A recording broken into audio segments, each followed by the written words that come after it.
हर हर महादेव। श्री शिव महापुराण रुद्र संहिता दूसरा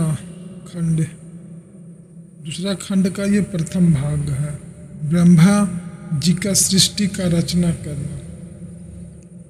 श्री ब्रह्मा जी बोले, नारद, भगवान सदाशिव जब इतना कहकर अंतर्ध्यान हो गए तो फिर मैंने हंस का और भगवान श्री विष्णु ने वराह का रूप धारण करके सृष्टि रचने का विचार किया।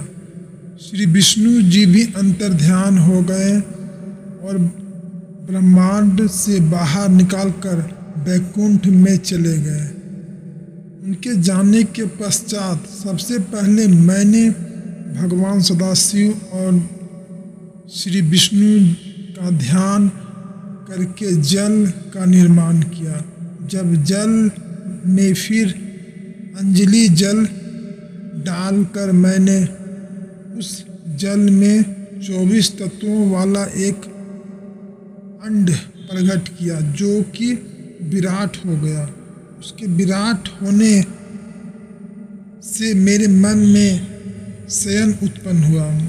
मैं 12 वर्ष तप करता रहा। इस तप में मैंने केवल भगवान विष्णु का ध्यान किया।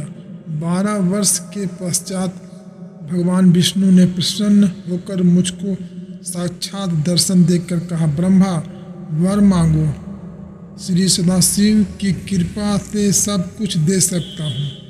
इस पर मैंने उनसे कहा, प्रभु, जो कुछ भगवान श्री सदाशिव का आदेश है वही मैं आपसे मांगूंगा। निवेदन है कि जो 24 तत्वों वाला अंड है यह जड़ दिखाई देता है। आप इसको चेतना प्रदान कीजिए। मेरी इस प्रार्थना पर भगवान विष्णु इस अंड में प्रविष्ट हो गए और उसके अंड में प्रविष्ट करने के पश्चात उसमें से शस्त्रों, सिर, नेत्र और चरण सहित अंग निकले और उन्हें समस्त पृथ्वी को घेर लिया।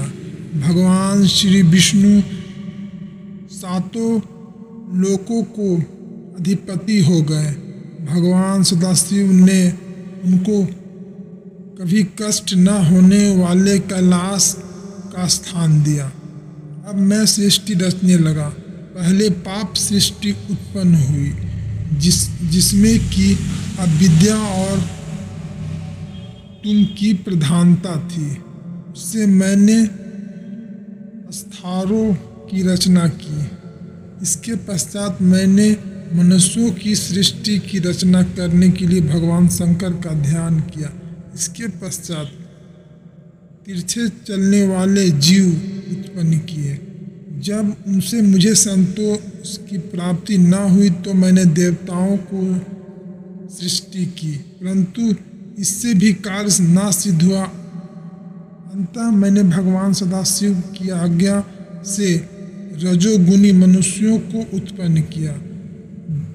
जब 5 प्रकार की सृष्टि हो गई तो फिर मैंने स्वर्गों की रचना की। तब महास्वर्ग, सूक्ष्म भौतिक स्वर्ग और तीसरा वैकारिक स्वर्ग उत्पन्न हुए।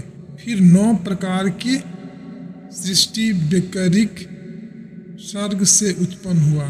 वैकारिक स्वर्ग से 9वां कुमार उत्पन्न हुआ। सनकादिक मेरे ऐसे मानसिक पुत्र थे जो महान वैराग्य से संपन्न थे। जब मैंने उसे सृष्टि रचने के लिए कहा तो उन्होंने वैराग्य प्रकट किया। इससे मेरे क्रोध का वार पार न रहा और मारे क्रोध के मेरी आंखों से आंसू गिरने लगे।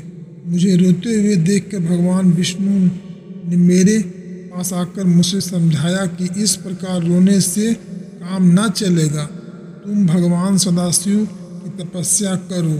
मैंने भगवान सदाशिव की कठिन तपस्या की। भगवान सदाशिव की कृपा से मेरे मन में विचार उत्पन्न हुआ कि यदि भगवान श्री सदाशिव स्वयं मेरे पुत्र बनाकर अवतार धारण करे तो सृष्टि की उत्पत्ति का कार्य भली भांति संपन्न हो सकता है। यह विचार करके मैंने तप किया, जिसका परिणाम यह हुआ कि भगवान शंकर जी ने मेरे भौहों के मध्य से प्रकट हुए और उनके मस्तक में गंगा की धारा तथा जटाएं शोभा पा रही थी। भाल में त्रिपुंड धारण किए हुए थे। उनके 5 मुख 4 हाथ थे। पहला अध्याय यहीं पर समाप्त होता। अगले वीडियो में दूसरा अध्याय। हर हर महादेव।